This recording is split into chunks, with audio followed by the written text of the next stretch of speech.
मुंबई के पनवेल क्षेत्र की एक सुनसान जगह पर मोबाइल में यूट्यूब खुला हुआ था। स्क्रीन पर आत्माओं से कैसे संपर्क करें जैसे वीडियो चल रहे थे। सामने अगरबत्ती जल रही थी, कुछ तांत्रिक क्रियाओं जैसी गतिविधियां की जा रही थी और एक युवक धीमे स्वर में बार बार कह रहा था कि मुझे माफ़ कर दो।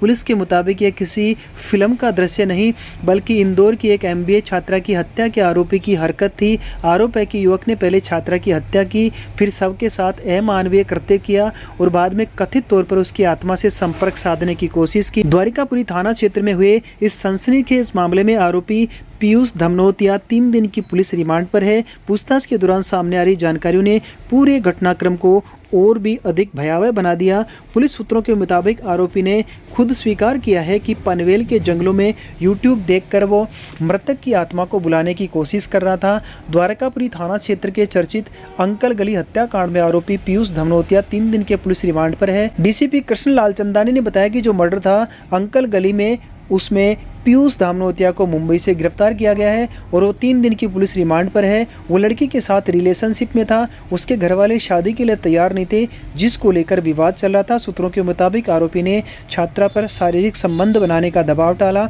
छात्रा ने तबीयत खराब होने की बात कहकर इनकार कर दिया। आरोप है कि उसके बाद उसने जबरन दुष्कर्म किया, फिर हाथ पैर बांध दिए, आंखों पर पट्टी बांध दी और कहा कि गिफ्ट देना है। जब छात्रा ने विरोध किया तो उसके मुंह में कपड़ा ठूंस दिया और सीने पर बैठकर गला दबा दिया। जब उसे लगा कि छात्रा की सांसें थम चुकी है तो उसने चाकू से वार किया, इतनी जोर से कि चाकू भी टूट गया। लेकिन कहानी यहीं खत्म नहीं होती। पुलिस सूत्रों के अनुसार हत्या के बाद आरोपी कमरे में ही रुका रहा, फिर वह बाहर गया, फूटी कोटी इलाके से बियर लाया और सबके पास बैठकर शराब पी। पूछताछ में उसने कबूल किया कि उसने मृतदेह के साथ भी यौन अत्याचार किया।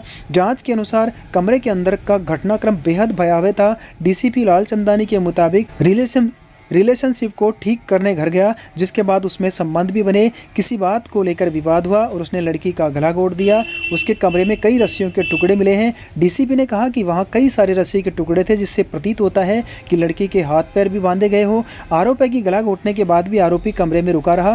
पुलिस जाँच में यह भी सामने आया कि उसने बाहर जाकर बियर खरीदी और सबके पास बैठकर शराब पी। आरोपी पीयूष की मुलाकात छात्रा से 8 सितंबर 2024 को कॉलेज में हुई थी। दोस्ती बढ़ी और वह उसके घर पढ़ने के लिए आने लगी। नज़दीकियां बढ़ी तो दोनों ने शादी करने का मन बना लिया, लेकिन साथ रहने के दौरान उसे छात्रा के चरित्र पर शक होने लगा।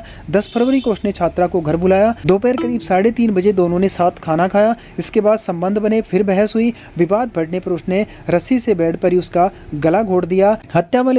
हत्या वाले दिन छात्रा घर से यह कहकर निकली थी कि आधार कार्ड में सुधार करवाना है। पिता ने उसे कलेक्ट्रेट के पास छोड़ा। बाद में उसने छोटी बहन को फ़ोन करके बताया कि वह क्लासमेट पीयूष के साथ जन्मदिन पार्टी में जा रही है और 11 बजे तक लौटेगी। लेकिन रात 11 बजे उसके मोबाइल में मैसेज आया, पापा को बोल देना वो घर नहीं आएगी। इसके बाद मोबाइल बंद हो गया। जाँच में सामने आया कि आरोपी ने दोनों के 11 आपत्तिजनक वीडियो कॉलेज ग्रुप में शेयर किए। वही वीडियो लड़की के व्हाट्सएप स्टेटस पर अपलोड किए गए और उसके मोबाइल में सेव नंबरों पर भेजे गए। हत्या के बाद आरोपी उसी रात पनवेल मुंबई चला गया। DCP कृष्ण लाल चंदानी ने बताया कि उसी दिन रात को फिर पनवेल मुंबई चला गया, होटल में रुका, फिर अगले दिन मेट्रो में घूमता रहा। इस दौरान उसने लड़की का मोबाइल तोड़ दिया। हमने मुंबई पुलिस की मदद से उसे गिरफ्तार कर लिया है। सबसे चौंकाने वाला खुलासा तब हुआ जब पुलिस पनवेल पहुंची। जब पुलिस पनवेल गई तो ऐसी जगह मिली जहां इसने तंत्र क्रिया करने की कोशिश की। ऐसा लगा कि घटना के बाद ही मानसिक रूप से परेशान हो गया था और लड़की की आत्मा से बात करने की कोशिश कर रहा था। पूछताछ में आरोपी बार बार बयान बदल रहा है। DCP के अनुसार युवक ने बताया